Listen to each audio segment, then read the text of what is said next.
નમસ્કાર વિદ્યાર્થી મિત્રો, આજે આપણે નાના આંતરડામાં થતું ખોરાકનું પાચન જોઈએ.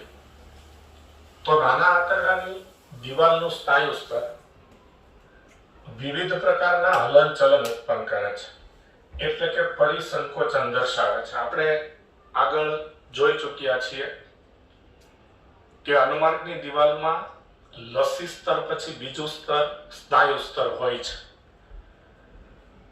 જઠર પાક એટલે કે જઠરમાં પચેલો ખોરાક એ ની જઠર વાલ્વ ખુલતો જાય એટલે ધીમે ધીમે નાના આંતરડામાં દાખલ થતો જાય. હવે જઠર પાક જેમ જેમ નાના આંતરડામાં દાખલ થતો જાય તેમ નાના આંતરડાની દિવાલનું જે સ્નાયુ સ્તર છે એ હલનચલન ઉત્પન્ન કરે, એટલે કે પરિસંકોચન ઉત્પન્ન કરે. એક વખત સંકોચન, એક વખત શિથિલન. એટલે આ રીતે નોર્મલ આ નાનું આંતરડું છે તો એમાં એક વખત આ રીતે વિસ્તરણ એટલે કે શિથિલન થાય, એકવાર સંકોચન થાય, વિસ્તરણ થાય, ફરી સંકોચન થાય, ફરી વિસ્તરણ થાય. તો એક વખત વિસ્તરણ, એક વખત સંકોચન, એક વખત વિસ્તરણ, એક વખત સંકોચન, આ ક્રિયાને આપણે પરિસંકોચન કહીએ છીએ. તો આ રીતે નાના આંતરડાની દિવાલમાં પણ પરિસંકોચન થાય એટલે નાના આંતરડામાં દાખલ થતા ખોરાક સાથે વિવિધ પાચક રસ મિશ્ર થાય છે. એટલે નાના આંતરડામાં જે પાચક રસ ઠલવાય છે તે ખોરાક સાથે મિક્સ થાય છે અને પાચનની અનુકૂળતા ઊભી થાય છે. એટલે નાના આંતરડામાં પાચન થઈ શકે છે. નાના આંતરડામાં પિત્તરસ, સ્વાદુરસ અને આંતરરસ જેવા સ્ત્રાવ એટલે કે પાચક રસ મુક્ત થાય છે જે ખોરાકનું પાચન કરે છે. તો નાના આંતરડામાં 3 પ્રકારના જુદા જુદા પાચક રસ, પિત્તરસ, સ્વાદુરસ અને આંતરરસ ખોરાકનું પાચન કરે છે.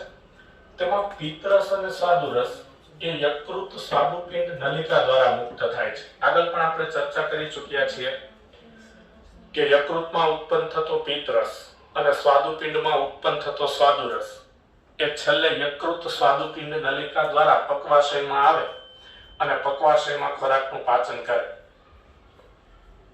તો પિત્તરસ અને સ્વાદુરસ યકૃત સ્વાદુપિંડ નલિકા દ્વારા મુક્ત થાય છે. હવે સૌપ્રથમ આપણે પિત્તરસ દ્વારા થતું પાચન જોઈએ. તો પિત્તરસ દ્વારા થતું પાચન જોઈએ તો તેમાં પિત્તરસનું બંધારણ. તો પિત્તરસમાં બિલીરુબિન અને બિલીવર્ડિન જેવા પિત્તરંજક દ્રવ્યો હોય છે. એટલે પિત્તરસમાં 2 પ્રકારના પિત્તરંજક દ્રવ્યો હોય, બિલીરુબિન અને બિલીવર્ડિન. પિત્ત ક્ષારો હોય છે, કોલેસ્ટેરોલ હોય છે અને ફોસ્ફોલિપિડ જેવા ઘટકો હોય છે. તો પિત્તરસમાં કયા કયા પદાર્થો હોય? બિલીરુબિન અને બિલીવર્ડિન જેવા પિત્તરંજક દ્રવ્યો એમસીક્યુ માટે ખૂબ અગત્યના નામ છે. નીટની પરીક્ષામાં પણ આ એમસીક્યુ પૂછાઈ ચૂકેલ છે. બિલીરુબિન અને બિલીવર્ડિન, પિત્તરસમાં આવેલ પિત્તરંજક દ્રવ્યોના નામ જણાવો. બિલીરુબિન અને બિલીવર્ડિન પિત્ત ક્ષાર, કોલેસ્ટેરોલ અને ફોસ્ફોલિપિડ હોય છે. આપણું લીવર કોલેસ્ટેરોલ ઉત્પન્ન કરી શકે છે અને પિત્તરસ લીવરમાંથી જ ઉત્પન્ન થાય, યકૃતમાંથી જ ઉત્પન્ન થાય. એટલે લીવર જે કોલેસ્ટેરોલ ઉત્પન્ન કરે એ કોલેસ્ટેરોલ પિત્તરસમાં જોવા મળે. પણ પિત્તરસમાં એક પણ પાચક ઉત્સેચક હોય નહીં, એટલે કે પાચક ઉત્સેચકો હોતા નથી. તો પિત્તરસમાં પાચક ઉત્સેચકો નથી છતાંય પિત્તરસ પાચનનું કાર્ય કરવામાં મદદરૂપ થાય છે. પિત્તરસ પાચન માટે એક અગત્યનું પ્રવાહી છે. કઈ રીતે? તો હવે આપણે એની વાત શરૂ કરીએ. તો પિત્તરસના કાર્ય જોઈએ. તો પિત્તરસમાં આવેલા પિત્ત ક્ષારો ચરબીના તૈલોદીકરણમાં મદદ કરે છે, એટલે કે ચરબીને તોડી ખૂબ નાના ગોલકોમાં ફેરવે છે. એટલે ખોરાકમાં જે ચરબી લેવાય છે, ખાસ કરીને આપણા ખોરાકમાં ઘી અને તેલ દ્વારા ચરબી લેવાય છે. એટલે કે આપણે ઘી ખાઈએ અને તેલ ખાઈએ એટલે ચરબી છે અને એમાં ટ્રાયગ્લિસરાઇડ સ્વરૂપે ચરબી હોય છે. ઘી અને તેલ એ સાદા લિપિડ છે એટલે કે ટ્રાયગ્લિસરાઇડ છે, જેની ચર્ચા આપણે ચેપ્ટર નંબર 9 માં કરી ચૂક્યા છીએ. તો ઘી અને તેલ એ ટ્રાયગ્લિસરાઇડ છે એટલે કે સાદા લિપિડ છે. તો આ ટ્રાયગ્લિસરાઇડના મોટા અણુને તોડી અને પિત્ત ક્ષારો ખૂબ નાના અણુમાં ફેરવે. એટલે દાખલા તરીકે આવા મોટા અણુ હોય ટ્રાયગ્લિસરાઇડના, તો જ્યારે આ ટ્રાયગ્લિસરાઇડ ખોરાક સાથે નાના આંતરડામાં આવે ત્યારે પિત્ત ક્ષારો આ જે મોટા અણુ તોડી, મોટા અણુ હોય છે તેને તોડી અને આવા નાના અણુમાં ફેરવે છે. આ ક્રિયાને તૈલોદીકરણ કહેવાય છે. આ તૈલોદીકરણની ક્રિયાથી ચરબીનું પાચન સરળ થાય છે. તો પિત્ત લાઇપેઝને પણ સક્રિય કરે છે. હવે પિત્તરસમાં તો કોઈ ઉત્સેચક હોતા નથી, પણ આપણે જાણીએ છીએ કે નાના આંતરડામાં પિત્તરસ ઉપરાંત સ્વાદુરસ પણ ખોરાકનું પાચન કરે છે. સ્વાદુરસમાં લાઇપેઝ નામનો ઉત્સેચક હોય છે. લાઇપેઝ એ લિપિડના પાચન માટે જવાબદાર છે, ચરબીના પાચન માટે જવાબદાર છે. તો એ લાઇપેઝને સક્રિય કરવાનું કાર્ય પિત્તરસ કરે છે. તો પિત્તરસના બે કાર્ય: પિત્ત ક્ષારો ચરબીના તૈલોદીકરણમાં મદદ કરે, એટલે કે ચરબીના મોટા અણુને તોડી તેને નાના અણુમાં ફેરવે. આ રીતે ચરબીના મોટા અણુ તૂટી જાય અને તે નાના અણુમાં ફેરવાઈ જાય, એટલે તેનું પાચન સરળ બને અને પિત્તરસ લાઇપેઝ ઉત્સેચકને સક્રિય કરે છે. હવે સ્વાદુરસ દ્વારા થતું પાચન જોઈએ. તો પહેલા સ્વાદુરસનું બંધારણ જોઈએ. તો સ્વાદુરસમાં બાયકાર્બોનેટ્સ હોય છે, સોડિયમ બાયકાર્બોનેટ્સ હોય, NaHCO3. આ ઉપરાંત વિવિધ પાચક ઉત્સેચકો હોય છે, જેના નામ જોઈએ: ટ્રિપ્સિનોજેન, કાઇમોટ્રિપ્સિનોજેન તથા પ્રોકાર્બોક્સીપેપ્ટિડેઝ જેવા નિષ્ક્રિય પ્રોટીએઝ ઉત્સેચકો હોય છે. તો પ્રોટીએઝ ઉત્સેચકો એટલે પ્રોટીનનું પાચન કરતા ઉત્સેચકો. તો સ્વાદુરસમાં ટ્રિપ્સિનોજેન, કાઇમોટ્રિપ્સિનોજેન તથા પ્રોકાર્બોક્સીપેપ્ટિડેઝ જેવા નિષ્ક્રિય પ્રોટીએઝ ઉત્સેચકો હોય છે. તો જઠ્ઠરસમાં રહેલો પેપ્સિનોજન પણ નિષ્ક્રિય સ્વરૂપે હતો. સ્વાદુરસમાં રહેલા 3 ઉત્સેચકો કે જે પ્રોટીનનું પાચન કરે છે, એ પણ નિષ્ક્રિય સ્વરૂપે છે. તો શા માટે પ્રોટીનનું પાચન કરતા ઉત્સેચકો નિષ્ક્રિય સ્વરૂપે ઉત્પન્ન થતા હશે? તો આ પ્રોટીનનું પાચન કરતા ઉત્સેચકો ખૂબ શક્તિશાળી ઉત્સેચકો હોય છે.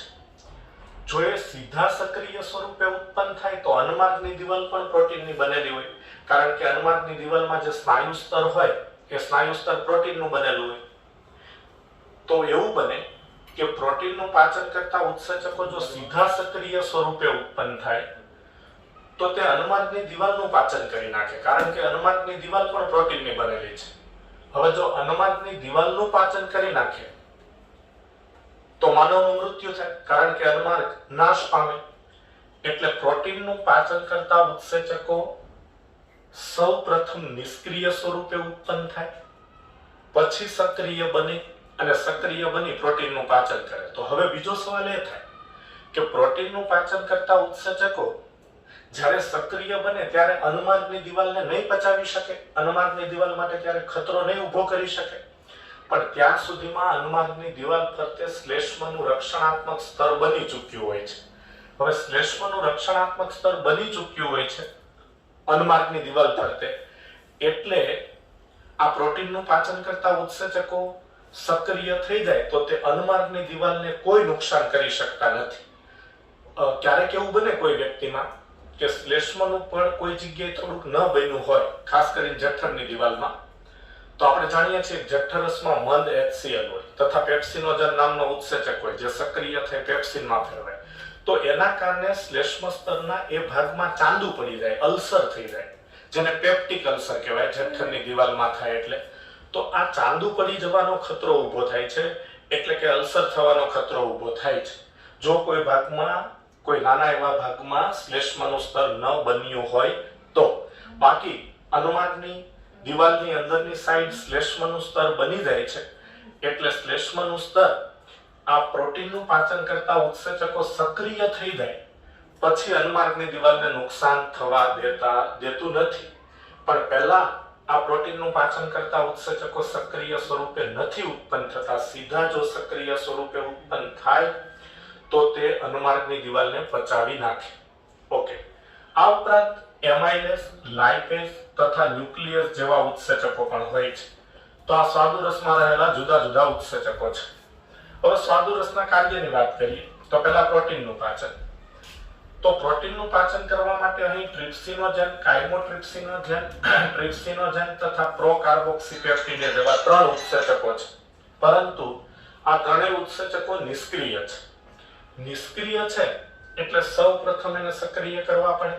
તો સૌપ્રથમ એન્ટરોકાઇનેઝ નામનો સહ ઉત્સેચક, આ એન્ટરોકાઇનેઝ નામનો સહ ઉત્સેચક એ આંતરરસમાં હોય છે. એટલે કે નાના આંતરડાની દિવાલમાંથી એક આંતરરસ નામનું પ્રવાહી પણ ઉત્પન્ન થાય છે. તેમાં એન્ટેરોકાઇનેઝ નામનો સહ ઉત્સેચક હોય. તે નિષ્ક્રિય ટ્રિપ્સિનોજનને સક્રિય કરી તેને ટ્રિપ્સિનમાં ફેરવે છે. પછી આ સક્રિય ટ્રિપ્સિન કાયમોટ્રિપ્સિનોજન તથા પ્રોકાર્બોક્સી પેપ્ટિડેઝને સક્રિય કરે છે. એટલે ટ્રિપ્સિનોજન સક્રિય થઈ જાય એટલે કાયમોટ્રિપ્સિનમાં ફેરવાય અને પ્રોકાર્બોક્સી પેપ્ટિડેઝ સક્રિય થઈ જાય એટલે કાર્બોક્સી પેપ્ટિડેઝમાં ફેરવાય. તો આ રીતે એન્ટેરોકાઇનેઝ નામનો સહઉત્સેચક નિષ્ક્રિય ટ્રિપ્સિનોજનને સક્રિય ટ્રિપ્સિનમાં ફેરવે છે. હવે આ સક્રિય ટ્રિપ્સિન કાયમોટ્રિપ્સિનોજનને કાયમોટ્રિપ્સિનમાં ફેરવે અને પ્રોકાર્બોક્સી પેપ્ટિડેઝને કાર્બોક્સી પેપ્ટિડેઝમાં ફેરવે. આ રીતે ત્રણેય ઉત્સેચકો સક્રિય થાય છે: ટ્રિપ્સિન, કાયમોટ્રિપ્સિન અને કાર્બોક્સી પેપ્ટિડેઝ. આ ત્રણેય સક્રિય ઉત્સેચકો ખોરાકમાં રહેલા પ્રોટીન્સ, પેપ્ટોન્સ અને પ્રોટીઓજીસ એનું પાચન કરી તેને આખરે ડાયપેપ્ટાઇડમાં ફેરવે છે. તો કેટલાક પ્રોટીન્સનું પાચન પહેલેથી બાકી હોય જે સીધું નાના આંતરડામાં છે એટલે કે પક્વાશયમાં છે. પેપ્ટોન્સ અને પ્રોટીઓજીસ એ આપણે જાણીએ છીએ કે જઠરમાં પ્રોટીનના પાચનથી ઉત્પન્ન થયેલી નિપજો છે. હવે જઠરમાં પચેલો ખોરાક જ નાના આંતરડામાં આવે એટલે જઠરમાં પચેલો ખોરાક નાના આંતરડામાં આવે અને જઠરમાં પ્રોટીનનું અંશતઃ થોડું પાચન થયું હોય એટલે પ્રોટીનનું રૂપાંતર ત્યાં પેપ્ટોન્સ અને પ્રોટીઓજીસમાં થયું હોય. એ પેપ્ટોન્સ અને પ્રોટીઓજીસ વત્તા કેટલાક પ્રોટીન્સનું પાચન પહેલેથી બાકી હોય ખોરાકમાં, એ પ્રોટીન્સનું આ ત્રણેય સક્રિય ઉત્સેચક ટ્રિપ્સિન, કાયમોટ્રિપ્સિન અને કાર્બોક્સી પેપ્ટિડેઝ પાચન કરે છે અને તેને આખરે ડાયપેપ્ટાઇડમાં ફેરવે છે. પોલિસેકેરાઇડ એટલે ખોરાકમાં પોલિસેકેરાઇડ તરીકે સ્ટાર્ચ લેવામાં આવે જે કાર્બોદિત પદાર્થ છે, તેનું પાચન એમાઇલેઝ ઉત્સેચક કરે છે અને એમાઇલેઝ તેને ડાયસેકેરાઇડમાં ફેરવે છે. લિપિડનું પાચન લાઇપેઝ દ્વારા થાય છે અને લિપિડ, હવે હમણાં વાત કરીએ એમ આપણે કે ખોરાકમાં લિપિડ તરીકે ટ્રાઇગ્લિસરાઇડ લેવાય છે. ટ્રાઇગ્લિસરાઇડ એટલે એમાં ફેટી એસિડના 3 અણુ હોય અને ગ્લિસરોલનો 1 અણુ હોય. એટલે લાઇપેઝ ઉત્સેચક તેનું પાચન કરી ટ્રાઇગ્લિસરાઇડને પ્રથમ ડાયગ્લિસરાઇડમાં, ડાય એટલે 2 એટલે એમાંથી એક ફેટી એસિડનો અણુ છૂટો પડી જાય અને ત્યારબાદ ડાયગ્લિસરાઇડને મોનોગ્લિસરાઇડમાં લાઇપેઝ નામનો ઉત્સેચક ફેરવે છે અને પછી મોનોગ્લિસરાઇડમાંથી પણ ફેટી એસિડ અને ગ્લિસરોલના અણુ છૂટા પડે છે. ન્યુક્લિક એસિડનું પાચન ન્યુક્લિએજીસ ઉત્સેચકો દ્વારા થાય છે અને તે ન્યુક્લિક એસિડને ન્યુક્લિઓટાઇડ્સમાં ફેરવે છે અને ન્યુક્લિક એસિડમાંથી ન્યુક્લિઓટાઇડ્સ છૂટા પડે છે. ન્યુક્લિક એસિડમાંથી ન્યુક્લિઓટાઇડ્સ છૂટા પડે છે. તો આ રીતે સ્વાદુરસ દ્વારા પાચન થાય છે. હવે આંત્રરસ દ્વારા થતું પાચન જોઈએ. તો આંત્રરસ છે એ જુદા જુદા પદાર્થોનું મિશ્રણ છે. એટલે કેટલાક કોષો દ્વારા જુદા જુદા પદાર્થોનો સ્ત્રાવ થાય એટલે આંત્રરસ બને. તો શ્લેષ્મ સ્તરમાં એટલે નાના આંતરડાની દિવાલનું સૌથી અંદરનું જે શ્લેષ્મ સ્તર હોય તેમાં રહેલા ગોબલેટ કોષો, આપણે જાણીએ છીએ ગોબલેટ કોષો એ એક કોષી શ્લેષ્મ ગ્રંથિઓ છે.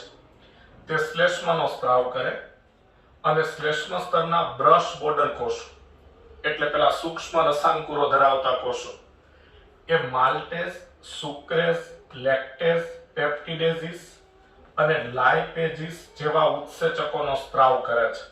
એટલે કે શ્લેષ્મ સ્તરમાં આવેલા ગોબલેટ કોષો શ્લેષ્મનો સ્ત્રાવ કરે અને શ્લેષ્મ સ્તરમાં આવેલા બ્રશ બોર્ડર કોષો જે કેટલાક ઉત્સેચકો ઉત્પન્ન કરે છે, એ ઉત્સેચકોના નામ માલ્ટેઝ, સુક્રેઝ, લેક્ટેઝ, પેપ્ટિડેઝિસ તથા લાઇપેઝિસ.